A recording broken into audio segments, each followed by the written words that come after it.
आइए खबरों में आगे बढ़ते हैं और अब बात करते हैं ईरान की कसम 4 महीने में एटम बम। और इसी से जुड़ी बड़ी खबर आपको बताते हैं। ईरान में अमेरिकी हमले पर बहुत बड़ा दावा किया गया है।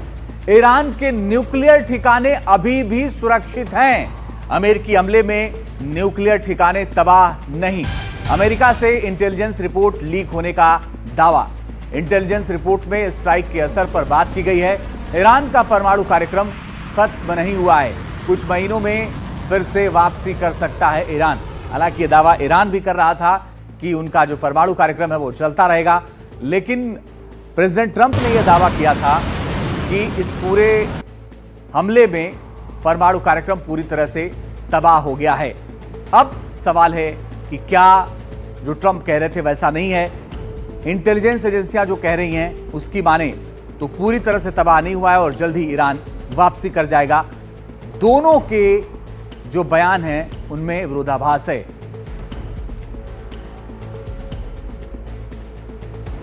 और राजीव रंजन हमारे सहयोगी ज्यादा जानकारी के लिए इस वक्त जुड़ रहे हैं न्यूज रूम से। राजीव, किसकी बात माना जाए? जो प्रेसिडेंट ट्रंप कह रहे हैं वो माना जाए या जो इंटेलिजेंस की रिपोर्ट कह रही है वो माना जाए? देखिए, सारे रिपोर्ट में विरोधाभास और जिस तरह से बातें निकल के आ रही है, इससे ये लग रहा है कि किसने क्या ऑब्जेक्टिव अपना हासिल किया। जैसे अमेरिका का दावा ये था कि जब 23 तारीख को उसने ईरान पर हमला किया तो उसने कहा कि उसके सारे परमाणु जो षड्यंत्र हैं उनको जो नष्ट कर दिया गया, उसको बर्बाद कर दिया गया है। लेकिन उससे पहले हम जो मैक्सर की हमने जो रिपोर्ट देखी उसमें कई सारे ट्रक जो है, एक नहीं कम से कम 20 से ज़्यादा ट्रक वहाँ पर खड़े थे। तो कहा यह जा रहा है कि यूरेनियम जो है वहाँ से कहीं और ईरान ने शिफ्ट कर दिया था। तो परमाणु ठिकाने उसके पूरी तरह से नष्ट नहीं हुए, ऐसा ईरान का दावा है। ईरान का यह कहना है कि कुछ नुकसान जरूर पहुंचा है, वो फिर से मरम्मत करा के अपना यूरेनियम का संवर्धन का काम जारी रखेगा। वो तस्वीरें राजीव आपने दिखाई थी न्यूज रूम से, मुझे याद है, जब आप सैटेलाइट तस्वीरें दिखा रहे थे और ये कह रहे थे कि देखिए तमाम ट्रकों का आना जाना हो रहा। मैं आपके पास आऊंगा राजीव, लेकिन इस वक्त मेरे साथ मेजर जनरल रिटायर्ड संजय सोई सर जुड़ गए हैं, रक्षा विशेषज्ञ। बहुत स्वागत है सर।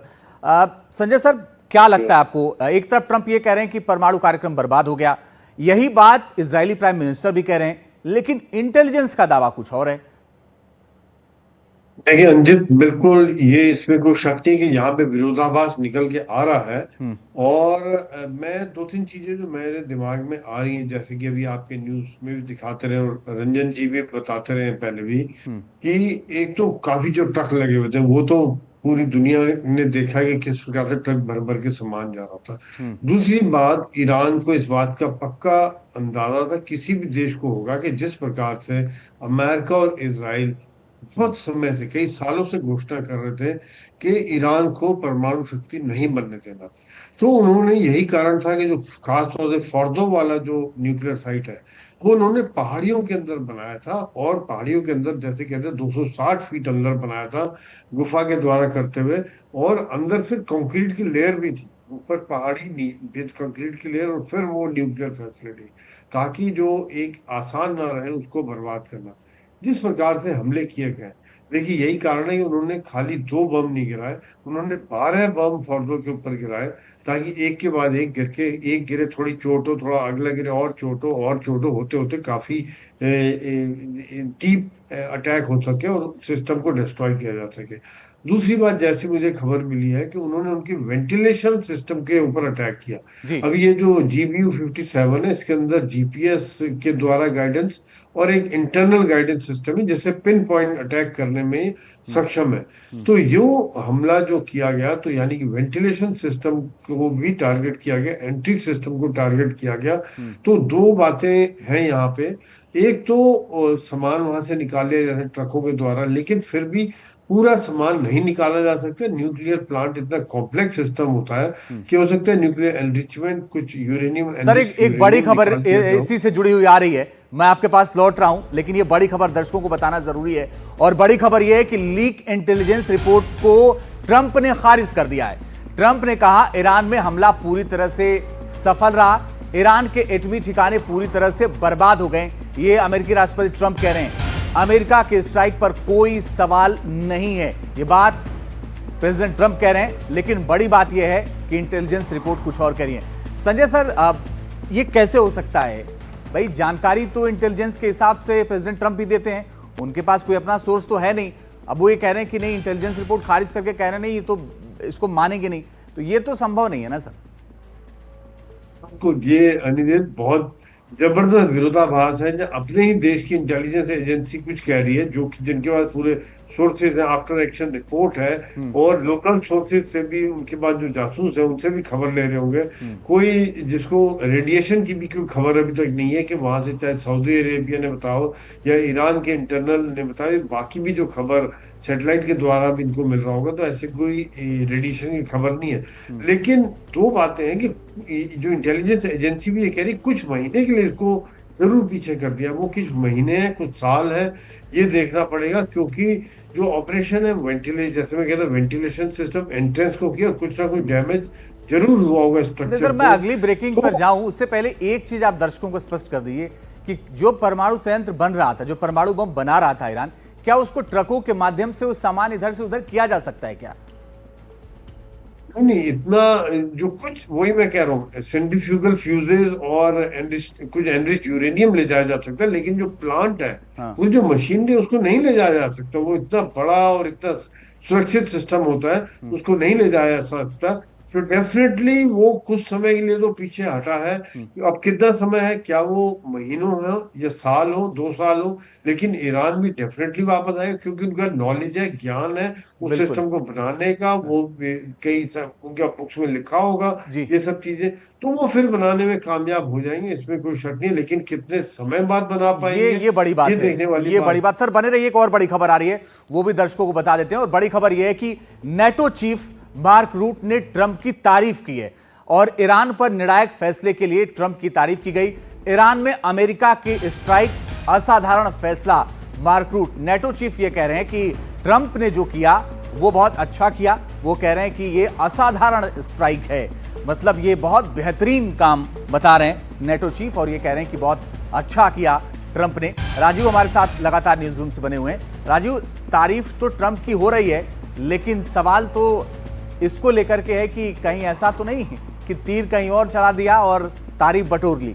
अब बिल्कुल सही कह रहे हैं। इस अगर देखें तो अमेरिका ने जिस तरह से ईरान पर हमला किया और उसके बाद जिस तरह से ईरान ने पलटवार किया कतर में जो अमेरिकन बेस था, और ये कहा कि जितना ईरान पर जो अमेरिका ने हमला किया उतनी ही स्ट्राइक हमने भी दागे। तो इस पूरे अगर वार को अगर देखिए तो 12 या 13 दिन चला इस वार में, तो अमेरिका की जो विश्वसनीयता है, खासतौर से ट्रंप की जो क्रेडिबिलिटी है, उस पर सवाल खड़े हुए। और अमेरिका के जो बहुत सारे जगहों पर 16 या 19 जगहों पर जो बेस है वहाँ पर खाड़ी देशों में, उसके बदले जो उन देशों को सुरक्षा देने के बाद जो कही गई थी, उस पर कहीं न कहीं एक सहयोग का, जिसको कह सकते हैं, जो घेरा जो बनाने की बात करें, उस पर अब सवालिया निशान लग रहा है कि क्या अमेरिका जो है खाड़ी देशों को पहले की तरह सुरक्षा मुहैया करा सकता है या नहीं। बिल्कुल, अब बने रहिए राजू, हम लौट रहे हैं। एक बड़ी खबर आ रही है, वो भी दर्शकों को बता देते हैं, फिर संजय सर के पास भी जाएंगे। बड़ी खबर यह है कि ईरान ने IAEA से सहयोग का नाता तोड़ लिया है। ईरान की संसद ने प्रस्ताव को फिलहाल मंजूरी दे दी है। ईरान की संसद में अमेरिका के खिलाफ नारे भी लगे। ईरान के न्यूक्लियर ठिकानों पर अमेरिकी हमले का ये बड़ा असर देखा जा रहा है। ईरान ने IAEA से सहयोग का नाता पूरी तरह से तोड़ लिया है और माफ करिएगा, ईरानी संसद ने इसे मंजूरी दे दी है और अमेरिका के खिलाफ ईरान की संसद में नारेबाजी भी हुई है। ईरान के न्यूक्लियर ठिकानों पर अमेरिकी हमले का ये असर है। और ये जो तस्वीर है, आप देख रहे हैं, ईरानी संसद की तस्वीर है। ईरानी संसद में अमेरिका के खिलाफ जबरदस्त नारे लगे हैं।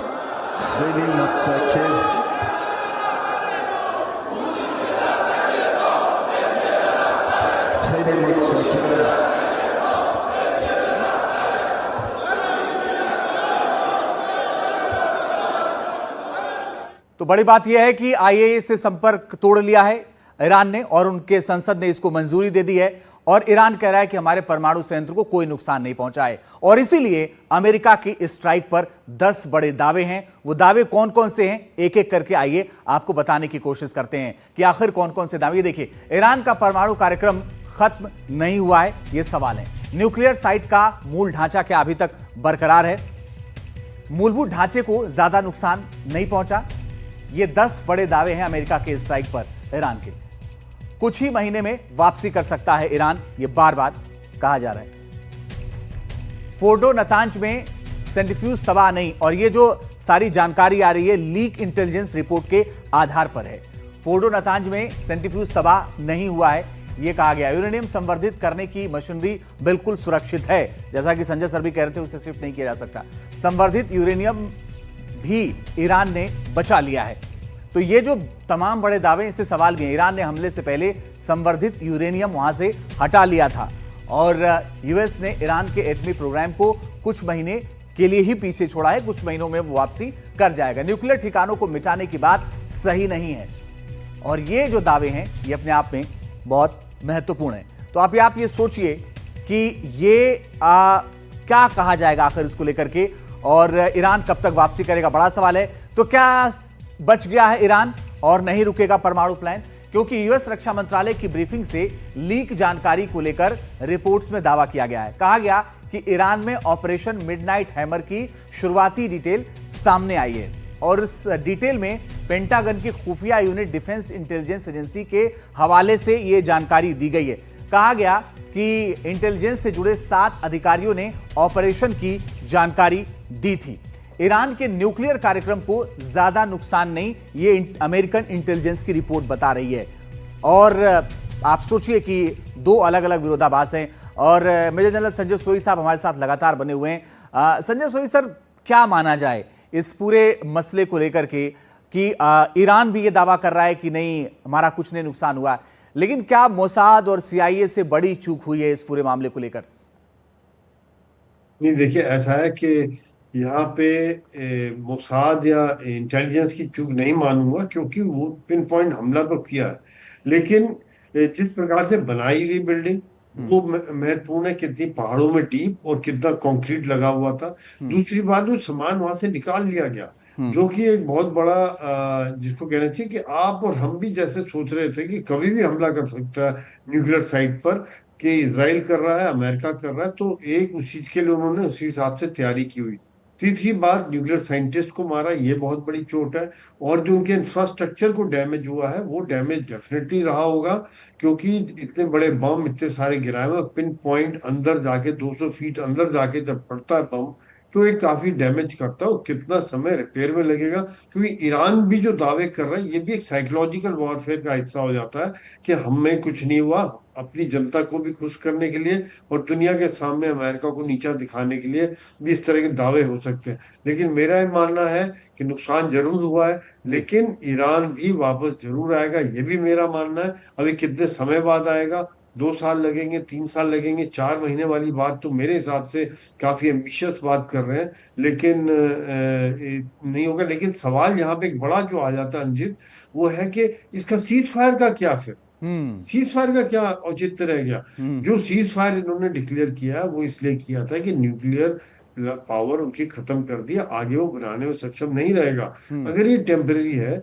इसका मतलब 6 महीने बाद, साल बाद, 2 साल बाद फिर लड़ाई होगी और ये जंग चलेगी। तो ये जो दुनिया रात की सांस ले रही थी, वहां पर भी उनको शायद सांसों को सोचना पड़ेगा। इसके दुर्गामी परिणाम दिखेंगे, इसके दुर्गामी परिणाम दिखेंगे। और मैं लौट रहा हूं सर आपके पास, एक और बड़ी खबर इस बीच आ रही है, वो भी बता देते हैं दर्शकों को। इजराइल ने भी ईरान पर नई रिपोर्ट को खारिज किया है। बड़ी और अहम खबर इस वक्त बता दें आपको, इजराइल के वित्त मंत्री बेजेलेल स्ट्रोमिच ने कहा है इंटेलिजेंस रिपोर्ट को लेकर दावा निराधार है। कितना नुकसान हुआ कुछ दिन में साफ होगा, अभी ऐसी रिपोर्ट का कोई मतलब नहीं है। तो इजराइल ने भी इसको खारिज कर दिया है और ये कह रहे हैं इस रिपोर्ट का कोई मतलब नहीं है। राजीव भी हमारे साथ लगातार बने हुए न्यूज रूम से। राजीव, एक तरफ ट्रंप खारिज कर रहे हैं, दूसरी तरफ इजराइल भी खारिज कर रहा है, तो ये तो फेस सेविंग वाला मामला है ना भाई? बिल्कुल फेस सेविंग वाला मामला है। बिल्कुल कुछ उसी तरह की बात है कि दोनों एक दूसरे को नुकसान का दावा कर रहे हैं। जिस तरह से इजराइल दावा कर रहा है कि उसने ईरान के जो जितने मिलिट्री ठिकाने हैं उनको तबाह कर दिया, और ईरान इस तरह का दावा कर रहा है कि इजराइल के जितने मेन ठिकाने जिसको कहते हैं, चाहे आईडीएफ के हेडक्वार्टर की बात करें, मोसाद के हेडक्वार्टर की बात करें, तेल अवीव की बात करें, जो विजुअल जो इजराइल में नजर आया, इतनी तबाही आज तक इजराइल में नहीं देखी गई है। तो दोनों तरह के अपने अपने दावे हैं, दोनों का अच्छा बड़ा नुकसान हुआ है। और सबसे बड़ी बात कि अगर फिर इन दोनों देशों के बीच में जंग होता है तो और ज्यादा घातक होगा वो। जी राजू बने रहिए। संजय सर, बहुत संक्षेप में, समय कम है, इजराइल इनकार कर रहा है रिपोर्ट से, ट्रंप इनकार कर रहे हैं, क्या ये फेस सेविंग है? बिल्कुल, ये तो फेस सेविंग है, इसमें कोई शक नहीं, क्योंकि पॉलिटिकल कंपल्शन भी है। वो नहीं कह सकते कि फेल हुए, जिस कारण सीज फायर हुआ, जिस कारण से युद्ध रुका, आज उसको नकार जाए। यही कारण है कि इंटरनल डिफरेंस की बात हो रही है। ट्रंप ने कहा है कि डीआईए के किसी लो लेवल इंटेलिजेंस ऑपरेटर ने खबर लीक कर दी है, जो पूरी तरह से गलत है। लेकिन इंटेलिजेंस एजेंसी की खबर को पूरी तरह से नकारना भी ठीक नहीं होगा। बिल्कुल, क्योंकि पूरा देश इंटेलिजेंस के हिसाब से ही चलता है। बहुत शुक्रिया संजय सर हमारे साथ जुड़ने के लिए, उनसे बात करने के लिए। राजू, आप भी नजर बना के रखिएगा इस पूरी खबर पर, आपसे आगे भी अपडेट लेंगे।